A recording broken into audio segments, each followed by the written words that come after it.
오늘 본문은 마가복음 1장 35절에서 45절까지의 말씀입니다. 하나님을 사랑하고 사람을 섬기시다. 하나님을 사랑하고 사람을 섬기시다 라는 제목으로 말씀을 전하겠습니다. 마가복음은 예수 그리스도의 복음의 시작이라는 말씀으로 시작을 하는데, 이제 어제 우리가 본 본문에서 나눈 말씀은 예수님이 이제 회당에서 말씀을 전하실 때 그 말씀이 일반 서기관들의 말씀과 같지 않고 권위가 있다, 권위가 있다 이런 말씀을 하지 않습니까? 그러니까 이제 예수님이 전하시는 말씀은 그 말씀이 그냥 말로만 끝나는 말씀이 아니라 우리에게 삶에서 적용이 되고 그 말씀이 그대로 이루어지는 그런 말씀이 되죠. 그래서 회당에서 귀신 들린 자의 그 귀신이 쫓겨나고 또 병자들이 베드로의 장모의 병이 낫고 하는 그런 일들이 벌어집니다. 그래서 어제 본문 끝이 어떻게 되냐 하면 사람들이 이제 병자, 귀신 들린 자 다 예수님 앞에 데려오니까 막 온 동네가 예수님 앞으로 그냥 가득하게 사람들이 모이는 그런 모습으로 이제 본문이 끝납니다. 어떻게 보면 이제 예수님의 사역이 막 펼쳐지고 또 굉장히 퍼져나갈 수 있는 그런 시작의 모습이 보여지죠. 어제 보면 맨 끝절 보면 34절에 예수께서 각종 병이 든 많은 사람을 고치시고 많은 귀신을 내쫓으시되 귀신이 자기를 알므로 그 말하는 것을 허락하지 아니하시니라, 이런 말씀이 있습니다. 좀 이상하기도 해요. 왜냐하면 이제 병이 든 사람 고치시고 귀신을 내쫓으니까 어떻게 보면 귀신이 예수님 알므로 예수님 하나님의 아들이십니다 라고 얘기를 하면 사람들이 더 놀랄 거 아닙니까? 근데 예수님이 그걸 허락하지 않으셨다라고 이제 본문에 말씀을 합니다. 왜냐하면 하나님의 나라는 방법도 중요하거든요. 그러니까 이제 귀신이 전하는 나라가 아니에요. 더러운 귀신이 우리 예수님은 이런 분이다 이렇게 전하는 나라가 아니라는 것이죠.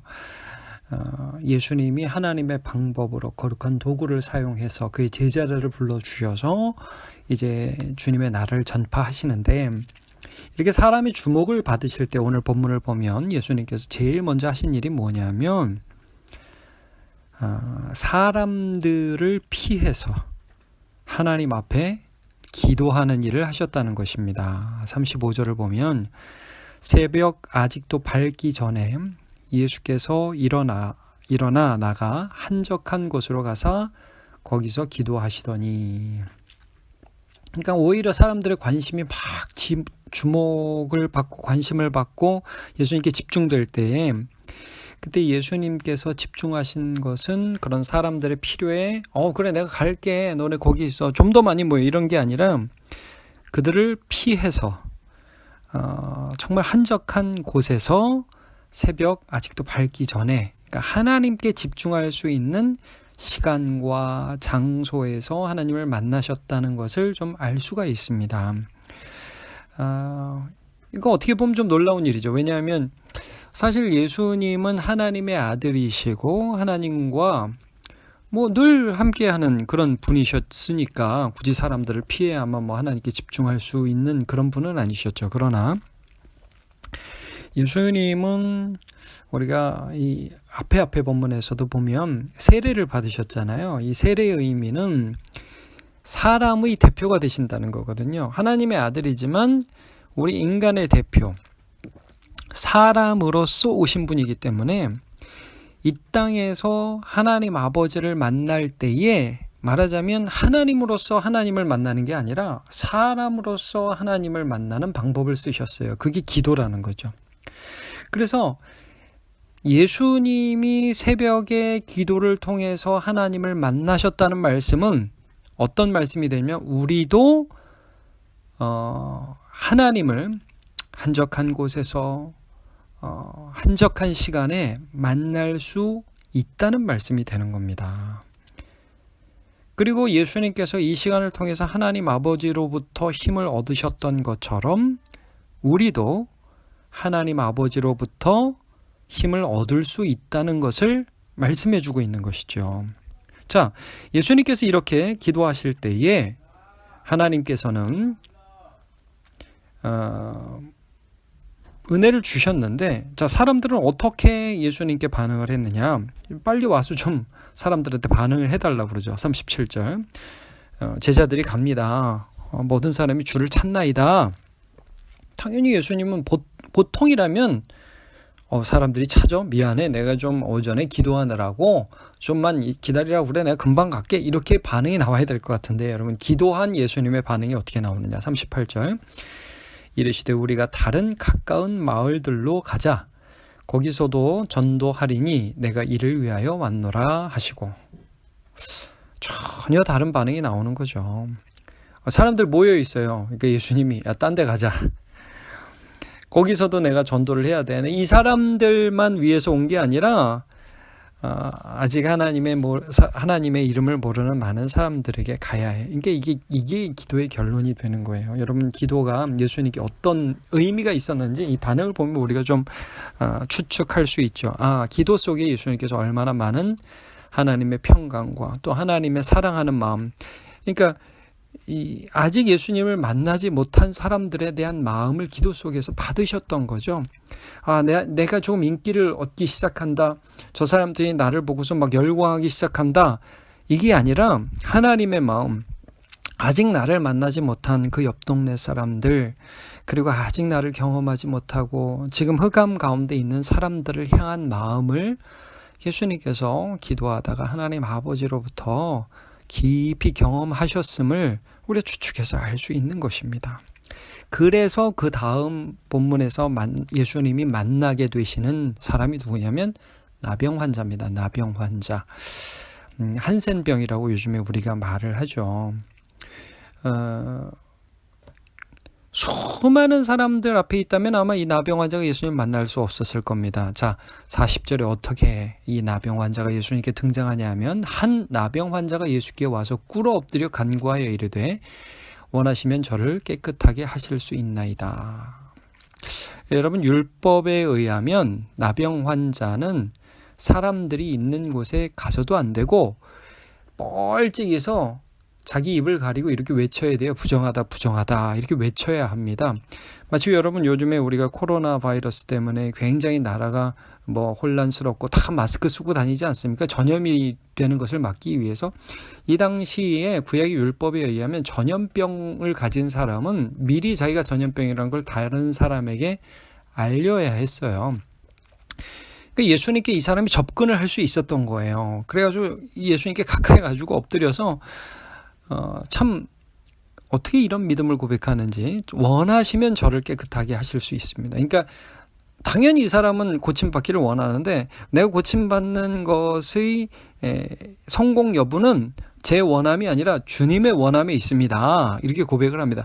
주님이 원하시면 저 같은 사람도 깨끗해질 수 있습니다. 아마 예수님에 대한 소문을 듣고 이 사람이 그렇게 예수님께 고백을 하는 것 같습니다. 간구를 하는 것 같습니다. 그랬더니 예수님이 뭐라고 말씀을 하시느냐.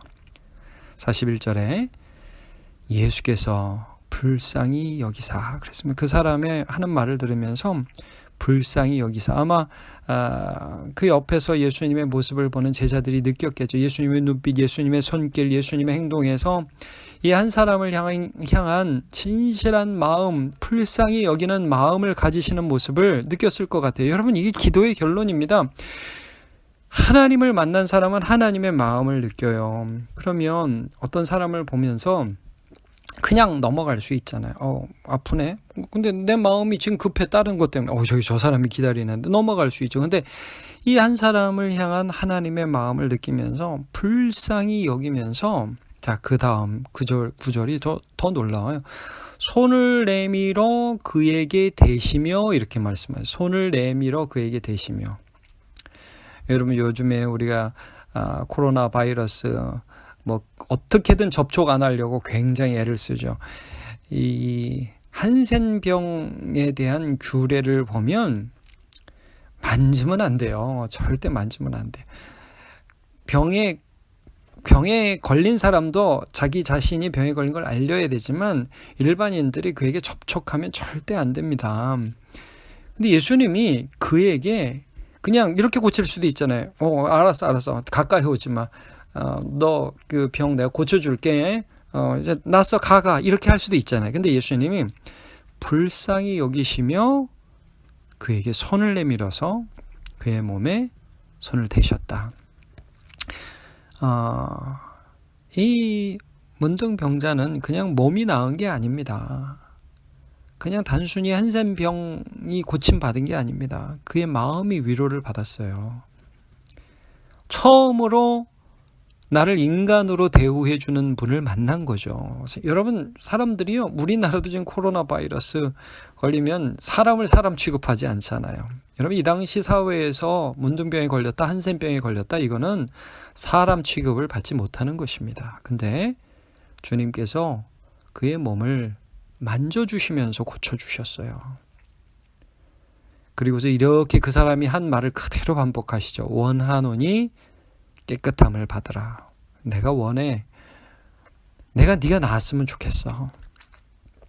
여러분, 이게 기도의 결론이라는 거예요. 이게 예수님께서 바쁜 세상을 살아가면서 하나님을 만난 그 깊은 하나님의 마음을 가지신 하나님의 아들의 결론이라는 것입니다. 여러분, 복음이 뭡니까? 이 세상에 이런 하나님의 마음을 가진 사람이 없어요. 말하자면 한센병에 닿으면 한센병이 나한테 옮아요. 이게 사람이에요. 이게 사람. 어떤 죄가 있잖아요.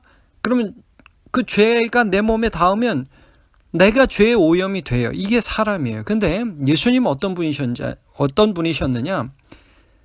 그의 죄가 예수님께 오염되고 그의 병이 예수님께 오염되는 게 아니라 하나님의 치유가 그에게 임해요. 하나님의 위로가 그에게 임해요. 죄가 오염되는 게 아니라 의가 전파돼요. 이런 분이 우리 안에 계시다는 게 그게 복음이죠. 여러분, 예수님이 그 사람에게 한 그 다음에 후속 조치까지 한번 보시죠.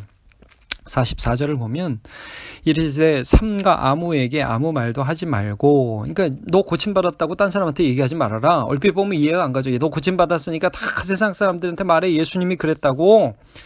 근데 여러분, 그렇게 하면 예수님이 이런 사람을 만나기가 힘든 거예요. 여러분, 그 다음에 보세요. 지금 이제 그 다음 절 사실 45절 보면 사실 이 사람이 아무 말도 하지 말라고 그랬는데 아무 말도 하지 않은 게 아니라 예수님이 나를 고쳤다고 사람들한테 너무 많이 말을 해가지고 예수님이 그때부터 드러내놓고 다니실 수 없게 되었다라는 것이 45절에 나오지 않습니까? 그래서 여러분, 예수님 다니는 곳에 항상 사람들이 많아서 어떤 일이 벌어집니까?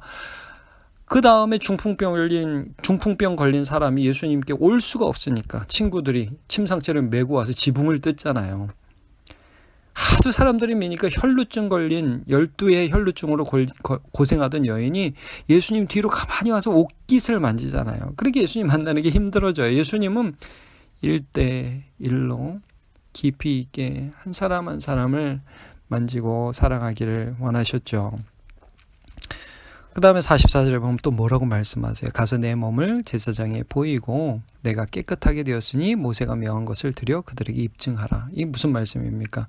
율법에 의한 정결의 과정, 말하자면 요즘 말로 하면 확진 판정 받으라 이겁니다. 제사장이 그 당시에는 의사 역할도 했거든요.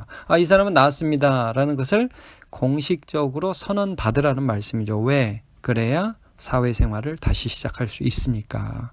이 사람에 대한 배려의 말씀, 끝까지 사랑하시는 그런 말씀들을 계속 해주고 계시는 것을 우리가 볼 수 있습니다. 여러분, 예수님이 세상의 요구, 사람들의 요구, 우리의 왕이 되어주세요. 우리가 팬이 될 테니까 예수님 팬클럽 모임에도 좀 와주시고, 예수님 우리가 열광해 드릴 테니까 좀 우리가 원하는 대로 좀 움직여 주세요 라는 요구가 있었을 때 예수님께서 기도하셨습니다. 그러면서 하나님 아버지를 사랑하시고 하나님 아버지의 마음으로 채워지셔서 한 사람을 깊이 사랑하는 그런 이 세상에서의 생애를 살아가셨습니다. 그것이 이제 나중에는 겟세마네 기도로 이어지죠. 나의 원대로 마옵시고 아버지의 원대로 하옵소서 하고, 그때도 여러분 수많은 사람들이 예수님께 십자가 지지 말라고 그랬습니다. 그렇게 하지 말라고 건의드렸습니다. 근데 예수님께서 그렇게 하심으로 하나님 아버지의 뜻을 이루셨고 우리의 죄악을 감당하심으로 우리를 구원하여 주셨죠. 우리가 이 세상 살아가면서 참 많이 세상의 요구를 받습니다. 그냥 내가 원하는 대로 살아가게 되죠. 근데 이제 예수님, 우리의 대표이신 예수님께서 기도하셨던 것처럼 우리가 기도할 때 우리에게 소망이 생깁니다. 우리도 하나님의 마음으로 채워지고 세상 따라가면 안 되는구나, 하나님 마음이 이거구나, 이렇게 살아가야 하는구나 하는 마음을 깨닫게 됩니다. 오늘 하루 살아갈 때 잠시지만 기도하고 하나님의 뜻을 묻고 하나님으로 채워져서 하나님 사랑하고 사람 섬기는 삶을 살아갈 수 있는 하루 되시기를 축복합니다.